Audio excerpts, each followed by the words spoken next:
With 17 million followers on Facebook and his own TV channel, Zakir Nayek is to many a global superstar. But he's not an actor or an athlete, he's an Islamic preacher. Nayek's sermons regularly bring in thousands of adoring fans, and his YouTube videos are so popular, there are channels that even imitate his style, some friendly, some mocking. But he's also a wanted man. Indian authorities accuse Nayek of spreading hate speech and inspiring terrorism. The allegations he denies, but they were enough to force him to leave his own country. Today, Nayek is living in exile in Malaysia, one of the few nations that agreed to take him in. But India wants him back to face charges. They even asked Interpol to issue an international arrest warrant, but it was rejected for the third time this month. So, is Zakir Nayek a radical preacher or just a man promoting his faith? Well, let's talk to Zakir Nayek, who joins us from Putrajaya in Malaysia. Good to have you on the program, sir. The Indians essentially want an international arrest warrant. Interpol refused that, what they call red corner notice. Do you feel that's a victory for you? I believe that as Allah says in the Quran, very clearly in Surah Isra chapter number 17, verse number 81, وَقُلْ جَهَلَكْ وَذَاكَ الْبَاطِلِ إِنَّ الْبَاطِلَ كَانَ زَهُوقًا. When truth is hurled against falsehood, falsehood perishes. And falsehood, it's by its nature bound to perish. So this is a victory for truth. And very well the Indian media, the Indian government, the Indian police, they know very well that I'm absolutely innocent. And they are 100% sure that I'm not involved in any act of terrorism. In fact, I'm there to speak against terrorism and to spread peace and harmony throughout the world. Okay, and for your critics, they would say that just because this doesn't meet the international standard for an arrest, it doesn't mean that you haven't said hurtful and troubling things in the past, which we will get to in a moment. But I want to ask you a little bit about Malaysia for now. That's where you are, that's your home.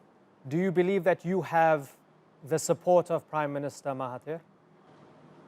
I believe I have the support of all truthful people in the world. And Alhamdulillah, I believe that Dr. Mahathir, who's the Prime Minister of Malaysia, he's one of the few politicians who has the guts to call a spade a spade. Many of the other Muslims may be aware of the truth, but they're afraid to speak the truth. And Dr. Mahathir, Alhamdulillah, he has the guts to call a spade, and he has unequivocally, Alhamdulillah, he is completely standing up for the truth. You said unequivocally. I'm going to hang a question mark over that now because I spoke to him this past weekend. I asked him specifically about you. Have a little listen to what he had to say. We have a multiracial, multi-religious population in Malaysia. We don't want anybody who comes up and express extreme views about race, religion, and about other religions. So to that extent, we cannot have him. But on the other hand, it's difficult to send him anywhere else because many countries do not want to have him. It didn't sound very enthusiastic from Mahathir, essentially suggesting that you do spread things that would cause division in Malaysian society, but nobody else wants to take you, so that's why they have to keep you. Your response to that, sir? I would say that, for example, if a person who is for honesty, fine, those who are for corruption would not like a person who's promoting honesty. So, but natural, I would not be in favor of those people on corruption. So I'm a person who wants to spread peace, and I'm a person who wants to spread truth. So those people who do not want peace and truth to prevail in the world, of course they will differ with me.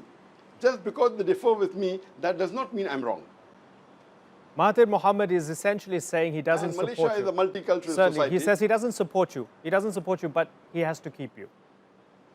It doesn't sound unequivocal, as you mentioned earlier. I've spoken him many times.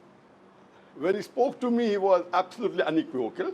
And I feel he supports. But you know, sometimes when there are questions asked, so you have to choose words. That's what I believe. But I feel, I've spoken to him many times, and I feel, alhamdulillah, that he always supported the truth, mashallah. Do you stand by everything you've ever said in the past, whether it's been in terms of videos of you on YouTube, programs on Peace TV? Do you absolutely back everything you've said in the past, or do you regret some of it or any of it?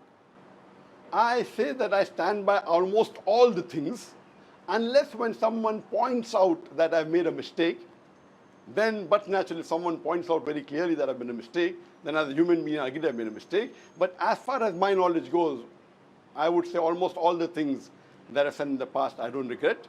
And almost all the things, almost all, I say that it's right. There may be a few, maybe technical, maybe I might have given some, out of the thousands of statistics I give, one or two may be having a few, maybe flaws, etc.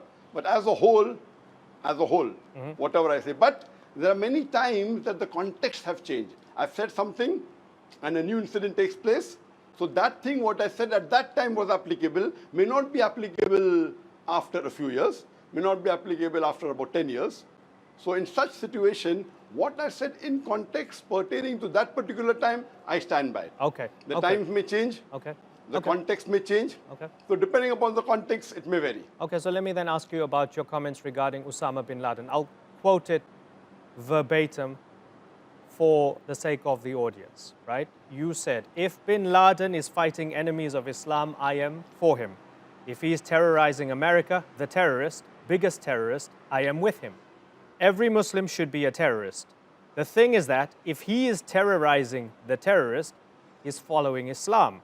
Whether he is or not, I don't know, but you as Muslims know that without checking up, laying allegations is also wrong.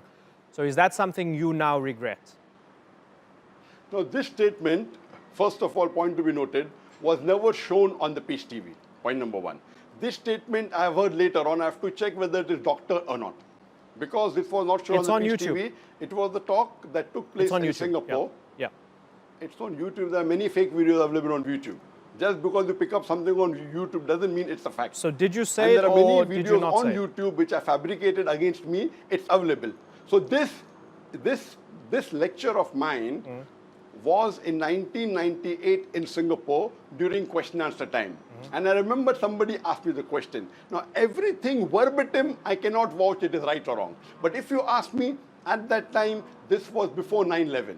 So before 9/11, when someone asked me the question, not about Osama bin Laden, of any Muslim whatsoever, if they ask a question, the Quran clearly states in Surah Hujurat, chapter 49, verse number 6, you first check up the information before you pass it on to the next person. Many a times after that, people have asked me, what are your comments about bin Laden? I said, I have not met him. I have not done research on him. I don't claim that he's a saint, neither do I claim he's a terrorist. If somebody has done some research, and after doing research, if he says that Osama bin Laden is a terrorist and is responsible for 9/11, he can say that. I will not stop him. But no one can force me to say something which I have not checked and verified. Okay. I am not a specialist on trying to find out who's a terrorist. So based on that, whenever this question was asked to me, that do you agree Osama bin Laden was a terrorist, I was very unequivocal. He's neither my friend, neither he's my enemy. I neither call him a saint, neither do I call him a terrorist. I have not done research on him. Just because I say I don't know, that does not mean I'm supporting him. Okay. So this is the media which plays around with words. I'm very unequivocal. Suppose you ask me, how is this person XYZ? I said, I don't know him. Just because what the media says, if I'm going to repeat what the media says, then the whole world should call me a terrorist today. Even you should call me a terrorist, because in the Indian media, I am maligned multiple times more than Osama bin Laden. So just because the Indian media is saying I'm a terrorist, and another Muslim or another human being saying, just because the Indian media, I don't care about the Indian media. international Certainly, media I'm trying to Zakir to be a terrorist. Certainly, and I think something that we can park off right now. You don't care about Indian media? Certainly, No, sorry, I don't understand. We don't care about it. We're trying to. I don't understand. What do you mean by you don't care of Indian media? We're trying to objectively dive straight into exactly what you said and try to understand why authorities consider you a problem. Trying to understand why you're banned in the UK, banned in Canada, and why the Indian government, not the Indian media, is asking Interpol for an arrest warrant. So from our perspective, who told you I was banned in Canada? Do you have any document? Do you have any document that I'm banned in Canada? Did you try to get because you received from the newspaper? Okay, but did you try to go to Canada? I'm banned in Canada. Do you have any document that I'm banned in Canada? Did you try to go to Canada but were not allowed? See, just because a person is refused visa, that does not mean he's banned. There are many people in the world who refuse visa to USA and they refuse visa to Canada. So just because the person is refused visa, that does not mean he's banned. Okay. So how can you say that I'm banned in Canada? Okay. Okay. So, fine. I'll put that to rest. You're not banned in Canada. You were just refused a visa. I want to take this to 2016. Forget 1998. Officially, I'm only banned in one country. Officially, just India. Officially, I was only banned in UK for 3 years. Oh, in UK. That's okay. it. Okay. Okay. And that 3 years has expired. Okay. So I want to take this further to 2016. So we have this horrible attack in Bangladesh in a cafe where these terrorists, inspired by Daesh, go through the people in a cafe. They spare the people who can recite verses of the Quran, who can show that they are practicing Muslims or at least have some knowledge of the Quran. They hack everybody else to death. One of the attackers was sharing Facebook posts quoting you, including the old Bin Laden quote, right? When that happens, do you understand why people believe that your words could inspire others to commit nasty things in the name of Islam? I believe not a single statement of mine ever has inspired anyone to do any act of violence. If someone misunderstands or takes something out of context, in that question and answer session in Singapore, if you hear the complete answer, I say no one can accuse anyone without proof. And that's the reason I said, neither do I support Bin Laden, neither am I against him. Anyone who's fighting against the enemy of Islam, I'm for them, and I stand by today also. Even today, anyone who's against the enemy of Islam, that is submitting the will to Allah subhanahu wa ta'ala, I'm against them. That's it. In that way, I would say I have not inspired a single person. And if you read the article, first time the article that came in the Daily Star, in the Dhaka newspaper, it said that this person, whoever the terrorist was a fan of Dr. Zakir Nayek. Next day, on the 4th of July, 2016, majority of the newspaper started maligning me. Few days after that, Daily Star gave a correction. We never said that Dr. Zakir Naik inspired the terrorist. They made a clarification. So why aren't you speaking in context? Why are you taking only one part of the news and deleting the others?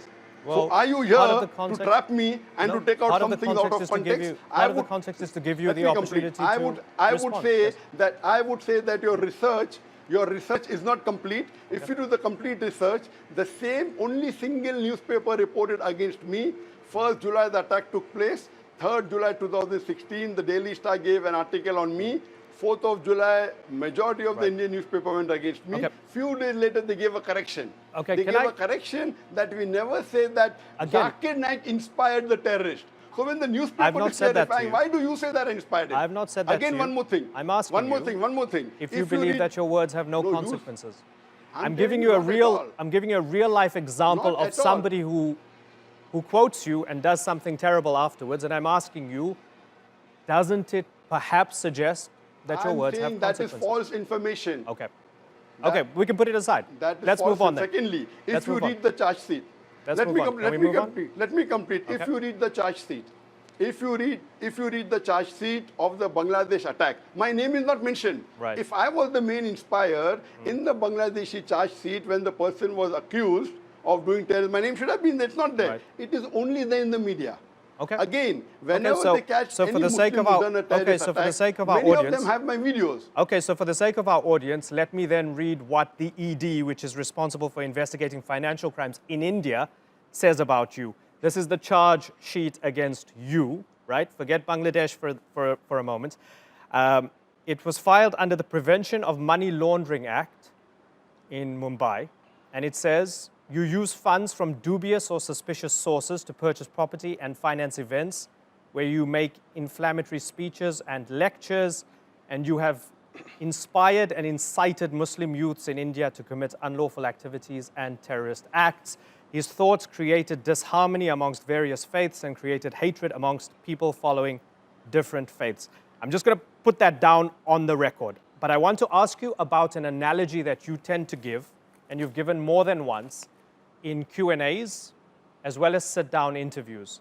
When you were asked about murtads leaving the faith of Islam, Muslims who decide to leave the faith, and when you were asked about Christians having the rights or not having the rights in countries such as Saudi Arabia to build churches. You've said, well, if you have a teacher who's teaching in a school that 2 + 2 = 5, you wouldn't want to hire that teacher. So that's why in Islam we don't allow this. You're an intelligent person. I asked you at the beginning of this if you regret some of what you've said before. That's a very lousy metaphor, isn't it? Comparing it to somebody teaching objective fact, 2 + 2 = 4. So implying that anybody who disagrees with you is not basing their views or their facts on reality because you are right and they are wrong. Isn't that the very definition of extremism? Now you're asking me two questions together. First, you read the statement of ED. First, I'd like to tell you, 100% whatever the ED say is a big lie. It's an allegation without proof. I have not done money laundering even of a single rupee. It's a big lie and they have not got any proof out of it. That's the reason you are quoting the ED's allegation. Why don't you quote the judgment given by Justice of the Appellate Court, the Tribunal of ED, the Justice, the judge of that court, Justice Manmohan, he said that there is no evidence at all that Dr. Zakir Nayek is promoting terrorism. I have seen many of his lectures. You point out only one statement he said from any of his lectures which promote terrorism, and I will attach all his properties. When the ED went to the lower court and attached my property, we filed a case in the tribunal, and Justice Manmohan Singh, his words carry 1,000 times more value than the statement made than ED. But So you the mentioned media you were picks not up only mentioned. one statement. Okay, but Why you don't said you give were the not overall mentioned in the view? charge sheet in Bangladesh, so I mentioned you No, in the please, charge please. sheet in India. Please let me speak. That's what I did. Please. You mentioned that you were not mentioned in any charge sheet, so After mentioning charge sheet, why aren't you also mentioning? This is your opportunity But why to didn't respond. you mention that? First of all, ED, let me clarify you. ED does not file charge sheet at all. You're mistaken. That's a complaint. There's a difference between charge sheet and ED and a complaint. ED cannot file charge sheet in my case according to my lawyers. What they did is a complaint. Okay. The media is changing the complaint into a charge sheet. Okay. Even after ED filed that complaint, the justice of the appellate court, he rebuked it. Okay, He said, you're right, why it's not a aren't charge you sheet. going after It's a the complaint. other Babas who have got 10,000 crores? Okay. So it's a complaint. Okay. It's not a charge sheet. 2 + 2 Again, = 5. And one more thing. Okay. Even that complaint was rejected. So that's the reason all this is nothing but allegation, because when the judge is overruling the complaint, why are you Right. quoting the complaint? Okay. If you are a proper journalist and have done a proper study, you should give both sides of the story. 2 + Now, 2 just = because 5. I'm aware of the other side of the story, you cannot give the viewer one side of the story. 2 + 2 That's coming = to your 5. first part. So the ED's allegation, nothing but fabrication. I have filed all my returns for the last several years till 2016. And there was never any inquiry. Now, after when they lay these allegations of terrorism on me, when they cannot prove terrorism, they go to hate speech. When they cannot prove hate speech, now they are going to terrorism. Okay. Now they are going to money laundering. 2 + Even 2 money = laundering, 5. there is no proof at all. It's all a fabrication. Dr. Naik, 2 + 2 Sorry? = 5. 2 + 2 doesn't equal 5. Your maths is very poor. If I'm speaking to an interviewer who says 2 + 2 is equal to 5, then I'm wasting my time. I'm sorry. I'm being interviewed by the wrong person. I want you to address that. 2 + 2 is not equal to 5. When you are asked if people Sorry. should not be killed or should be killed for leaving Islam, you said that we would not allow somebody to teach 2 + 2 = 5. So you're suggesting that somebody can be No, killed for leaving totally Islam. wrong. Never. You are mixing. I've you are watched the mixing my interview. two answers of I've two watched the different interview. questions. You've said One- this twice. One about Sorry? churches. You've said this twice. Once about murtads, people leaving the faith, 100% and I've said that, secondly, but you've both said are it separate. about churches in Muslim-majority countries. Again, your analogy is that this is fundamentally Both wrong. are separate. Both Therefore, both we questions cannot are allow separate. it. Aren't you Never have going to both the get people questions killed been for asked. this? Aren't you going to Both get the people question- killed for this? Both, you are mixing two answers of mine of two different questions. You gave the same and trying terrible to analogy create both a different times. Answer. So I'm asking you. Yes. No, not at all. This question on Murtad being killed or not is a different question. Regarding non-Muslims being allowed to preach in majority Muslim country where the Islamic Sharia is followed are two different questions, are two different answers. Okay. You can't join both the answers and Okay. give you a third Okay, third so you won't interpretation. answer it. So You won't please answer don't merge. Okay, you won't answer it. Okay, so No, I'm going to answer it. But I'm you gonna- haven't. I'm going to You've answer been each and every filibustering of your for 3 questions, minutes here. but You if haven't you're answered trying to it. But first I have to clarify that both the questions are separate. Yes. You have merged the questions. You've used Never, the same ever have both the analogy questions be for joined those together. two things that both the questions are separate. Okay, but I clarified these are two Never, very disturbing never things ever that you use gave the same analogy at all. Okay. Yeah, so please ask one question at a time, you get a proper reply. If you're going to ask 3 questions together and Do then you wait stand for by my the reply, analogy? Do you ask stand one by the question and analogy? reply. You want to take the if you want to take the interview for 20 minutes, I'm there. If you want to take the interview for 1 hour, I'm there. I'm not running away. But please don't merge questions and don't throw red herrings. One question at a time, I will answer it. Do you stand by the analogy of 2 plus 2 equals 4? The analogy, Therefore, yes, anybody as who far as the disagrees analogy that I religiously gave. is saying 2 plus 2 equals 5. Therefore, we cannot accept it. Please address that. I beg you. My complete answer is when someone asks me the question that why don't in Muslim countries like Saudi Arabia, where the Sharia is followed, why aren't non-Muslims allowed to preach? So I said that if I am a principal of a school or if you are the principal of a school and when you are taking interviews to appoint a teacher of mathematics, one teacher may say 2 plus 2 equal to 3, one will say 2 plus 2 equal to 4, one will say 2 plus 2 equal to 5. You will surely, because you know maths very well, you will appoint a teacher which says 2 plus 2 is equal to 4. You will not permit a teacher who says 2 plus 2 is equal to 5 to teach in your school because you know maths. Similarly, as far as deen is concerned, as far as religion is concerned, Quran is very clear-cut in Surah Al-Imran, chapter number 3, verse number 19. Inna dina inda Islam. The only religion acceptable in the sight of Allah subhanahu wa ta'ala is Islam. So there is no two doubt about it. So in Islam is the only right religion. And Allah says in the Quran, in Surah Imran, chapter number 3, verse number 185, that if anyone desires any other religion, any other deen besides Islam, it will never be accepted. Right. So I said that where the Muslim Sharia is followed in the majority of Muslim country, we Muslims know our deen very well. We may not be very good in science and technology. So where it comes to science and technology, we hire doctors and scientists and get them to our country. But where it comes to preaching deen, we are very, very clear. Please let me complete. Please let me complete. I'm letting you complete. If you don't have time, stop the interview. If you have the time, you complete. please give me time to complete. You have every opportunity. Please don't interrupt me. You've had every opportunity.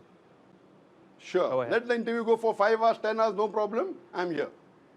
So the thing is there, where it comes to deen, we Muslims are 100% confirmed. You may not be. You may be a Muslim, you may not be knowing your deen well. I know my deen very well. I know Quran is the word of Allah subhanahu wa ta'ala. Quran says clearly only religion is Islam. So if anyone comes to preach a religion which is not correct, I will not allow. Similar to analogy, we know maths very well. When we know maths, we will not allow a teacher to teach 2 plus 2 equal to 5. So the analogy is perfect. If you cannot understand the analogy, the problem is in your logic, not in my logic, brother. So is it clear? if I could, now, do you have any question on this answer? Okay, certainly. If I can extend the analogy and say that Muslims should not be allowed to build masjids, mosques in Western countries because Western secular democracies don't allow Muslims who are coming to say 3 plus 3 equals 7 because it's different to Western secular democracies.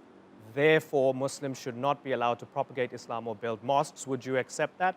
If it is mentioned in the constitution of any democratic country that the mosque should not be allowed to be built and they don't allow, they have a right. I don't know of a single constitution anywhere in the world, any democratic country which says that mosque should not be built. So if someone says that, I will fight and see to it that the constitution doesn't prohibit any Muslim to build a mosque. And there is no religion in the world. I am a student of comparative religion.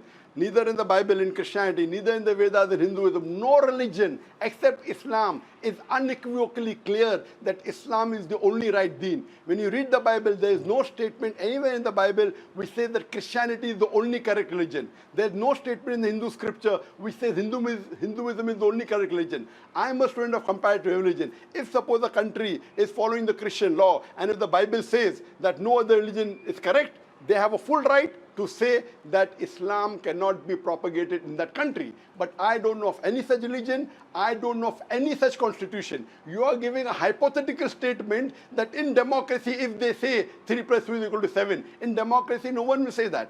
So what you have to realize, in democracy, you have to follow the constitution, like the Constitution of India. So when we go to the court, we say that the politicians are not following the Constitution of India. Dr. And they're breaking the Constitution and preventing the Muslim to propagate. Okay, so Dr. Nayek, listen, I'm interrupting you now because we're going to lose your satellite window, so I don't want you to fall off the air.